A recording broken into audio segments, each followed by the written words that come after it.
Welcome to our channel. Today we how to connect Canon SELPHY printer to Android phone instant method step by step clearly.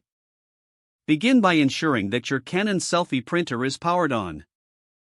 Make sure your Android phone is also fully charged and has Bluetooth enabled. On your Canon SELPHY printer, navigate to the setting menu. Select the option for wireless LAN settings. Choose the Wi-Fi Direct option from the list. Activate Wi-Fi Direct, and note the network name and password shown on the screen. Now, open the Settings app on your Android phone.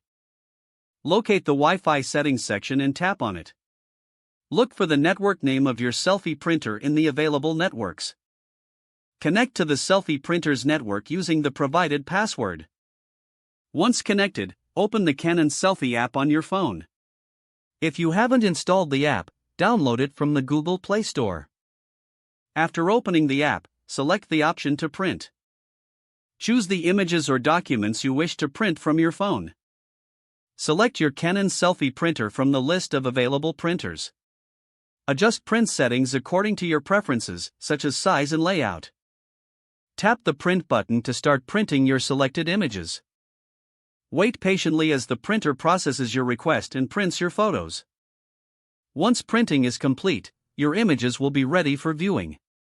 If the page does not load, refresh the browser or try again in a private or incognito window.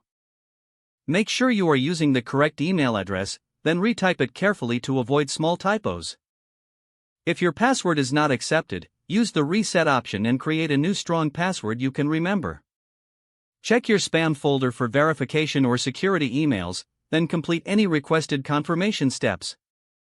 Enable two-factor authentication if available to improve account security and reduce unauthorized access risk.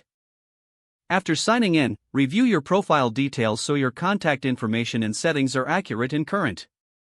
If you see an error message, note it down and try again after restarting your device and internet connection. Log out when you finish, especially on shared devices, to keep your account and payment information secure. If the page does not load, refresh the browser or try again in a private or incognito window. Don't forget to like this video and subscribe to our channel for more step-by-step tech guides.